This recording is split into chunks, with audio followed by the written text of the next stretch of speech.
Hi everyone, कैसे हैं आप सभी।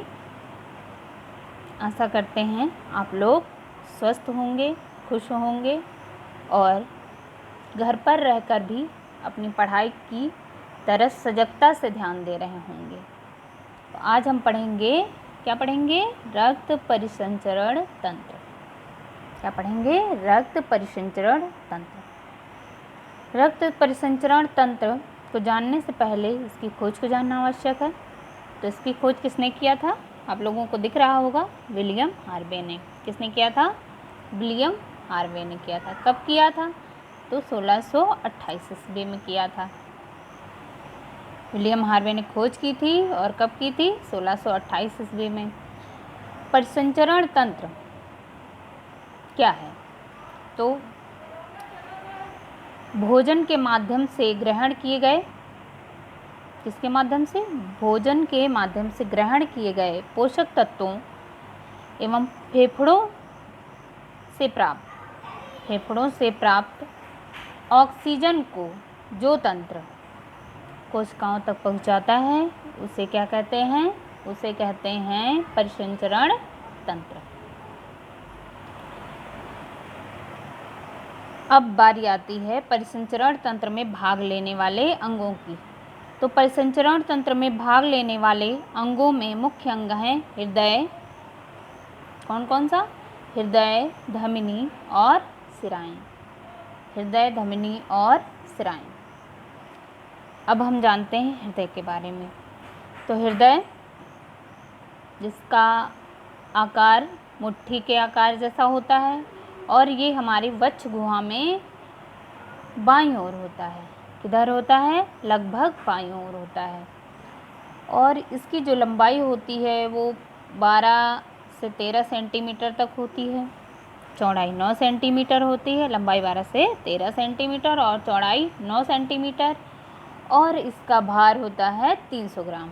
भार कितना होता है? 300 ग्राम होता है। और अगर रंग की बारी आती है तो रंग कहेंगे इसका गहरा लाल या बैंगनी होता है। गहरा लाल या बैंगनी होता है। अब हम इसकी संरचना देख लेते हैं। तो हृदय की संरचना जो है वो मुट्ठी के आकार की होती है, मैंने अभी आपको बताया ही।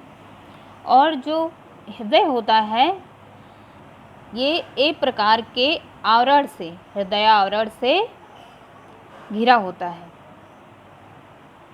जिसे हम कहते हैं पेरिकार्डियम। क्या कहते हैं? पेरिकार्डियम कहते हैं। इस पेरिकार्डियम की 3 परतें होती हैं।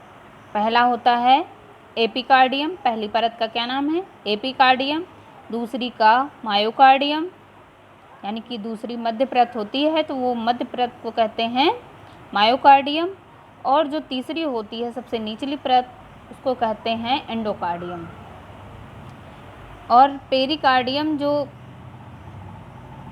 लेयर होती है आपकी, इसके अंदर एक द्रव्य भरा रहता है जिसको पेरिकार्डियल द्रव्य कहते हैं। ये जो बाहरी आघात होते हैं या कोई चोट है, इस प्रकार की यदि हमारे साथ कोई घटनाएं होती हैं तो हृदय की रक्षा करता है। ये द्रव्य जो होता है वो हमारे हृदय को बाहरी आघातों से बचाता है, पेरिकार्डियल द्रव्य। अब आते हैं हृदय के भागों के बारे में। तो हृदय की जो पार्ट होते हैं या जो वेशम होते हैं वो 4 होते हैं। हृदय 4 भागों में बटा होता है, दायां अलिंद और दायां निलय, बायां अलिंद और बायां निलय। और जो ये बीच की दीवार आप देख रहे हैं ये इसको कहते हैं सेप्टम। दीवार जो है ये आपकी सेप्टम कहलाती है। और जो अलिंद से निलय तक रक्त पहुँचता है वो एक द्वार के माध्यम से, एक कपाट के माध्यम से पहुँचता है। उसको इधर द्विवलनी कपाट होता है और बाईं तरफ होता है त्रिवलनी कपाट। एक तरफ द्विवलनी कपाट, दूसरा है आपका त्रिवलनी कपाट। ऊपर का जो निलय का भाग होता है वो चौड़ा होता है और नीचे का जो निलय का भाग होता है वो शंकु के आकार का होता है। तो ऊपर का जो अलिंद का भाग होता है ये आप देख रहे होंगे इधर, ये चौड़ा होता है और निलय का भाग नीचे सकरा होता है। अब बारी आती है किधर रक्त शुद्ध होता है किधर अशुद्ध होता है। तो दाईं तरफ जो आपका दायां हृदय है इधर आपका शुद्ध रक्त होता है और बायां हृदय का जिधर होता है उधर अशुद्ध रक्त होता है। अब आगे चल कर के हम अन्य महत्वपूर्ण बिंदुओं के बारे में चर्चा करेंगे। तो जो मानव का हृदय है वो 1 मिनट में कितनी बार धड़कता है? 72 बार। कितनी बार? 72 बार धड़कता है। और हृदय में जो प्रकुंचन होता है और शिथिलन होता है इसके सम्मिलित रूप को धड़कन कहते हैं। मतलब दोनों मिला लिए जाते हैं और इसके सम्मिलित रूप को धड़कन कहते हैं। हृदय का सिस्टोलिक दाब प्रकुंचन 1 मिनट में 120 mmHg होता है। 1 मिनट में कितना होता है? 120 mmHg होता है। वाह। डायस्टोलिक दाब शिथिलन 1 मिनट में 80 mmHg होता है। कितना होता है? 80 mmHg होता है। हृदय का जो सबसे कठोर भाग होता है वो आपका होता है बायां निलय। ठीक है, बायां निलय जो नीचे का शंकु आकार का होता है आकार, वही सबसे कठोर होता है बाईं तरफ का। और जो कोरोनरी धमनी है वो हृदय को पोषित करती है। आगे हृदय में आप यहाँ पर देखेंगे तो एक नोड पाया जाता है जिसको साइनोएट्रियल नोड कहते हैं। यहाँ पर जो विद्युत आवेग उत्पन्न करता है, इस साइनोएट्रियल नोड को हृदय का पेसमेकर कहते हैं। ठीक है। और जो पोटेशियम होता है वो हृदय की धड़कनों को नियंत्रित करता है। इसीलिए आप देखते होंगे कभी किसी का बीपी लो हुआ तो उसको नमक दिया जाता है, या जिसको हाई हुआ उसको डॉक्टर बोलते हैं आप नमकीन चीज़ें कम खाएं। तो ये क्या होता है? नमक में आपका पोटेशियम होता है और जब ये पोटेशियम की मात्रा शरीर में अनियंत्रित होती है तभी हमें हाई बीपी या लो बीपी की शिकायत होती है। तो जो पोटेशियम होता है वो हृदय की धड़कनों को नियंत्रित करता है। अगला आप देखें, शरीर के प्रत्येक भाग में शुद्ध रक्त पहुंचाने वाली जो धमनी होती है, धमनियों द्वारा शुद्ध रक्त का प्रवाह होता है। अभी आगे आपको हम पढ़ाएंगे। तो उसमें जो प्रत्येक भाग तक पहुंचाने वाली जो धमनी होती है रक्त को, उसको क्या कहते हैं? उसको कहते हैं कैरोटिड धमनी। कौन सी धमनी? कैरोटिड धमनी। अगले नंबर पे चलते हैं। तो रुधिर दाब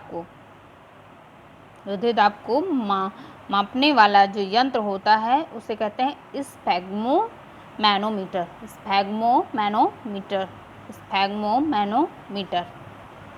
और हृदय गति को जानने के लिए चिकित्सक किसका प्रयोग करते हैं? स्टेथोस्कोप का। मतलब ये दाब मापता है और ये क्या करता है? ये हृदय की गति मापता है। स्टेथोस्कोप जो होता है वो हृदय की गति मापता है। आगे चलेंगे तो विलियम हार्वे ने हमें क्या बताया था? जो हमारे शरीर में रक्त का संचरण होता है, दोहरा रक्त संचरण जो हमारे हृदय में है, इसका पता लगाया था विलियम हार्वे ने। तो उन्होंने क्या बताया था? हृदय से अंगों की ओर रुधिर कौन ले जाता है? धमनियाँ ले जाती हैं। और अंगों से हृदय की ओर रक्त कौन ले जाता है? सिराएं ले जाती हैं। इस बात का पता विलियम हार्वे ने लगाया था। किंतु अंगों में धमनियों से रुधिर किस प्रकार पहुंचता है? मतलब अंगों से धमनियों से रुधिर किस प्रकार पहुंचता है, इस बात का पता मार्सेलो मैलपिघी ने लगाया। एक बार फिर से देखेंगे। अंगों में धमनियों से रुधिर किस प्रकार पहुँचता है? पहुँचता यहाँ पे गलत हो गया है, पहुँचता है इसका पता मार्सेलो मैल पीधी ने लगाया था। मार्सेलो मैल पीघी ने लगाया था। और जो इलेक्ट्रोकार्डियोग्राफ होता है, इसके द्वारा हृदय में विद्युत आवेगों का पता लगाया जाता है। धन्यवाद। आज के लिए इतना ही। यदि आपको वीडियो पसंद आई तो लाइक, सब्सक्राइब एंड कमेंट करें, और कोई कमी रह गई है तब ज़रूर बताएं। आगे इस कमी की तरफ ध्यान दिया जाएगा और सुधार भी किया जाएगा। जय हिंद, जय भारत।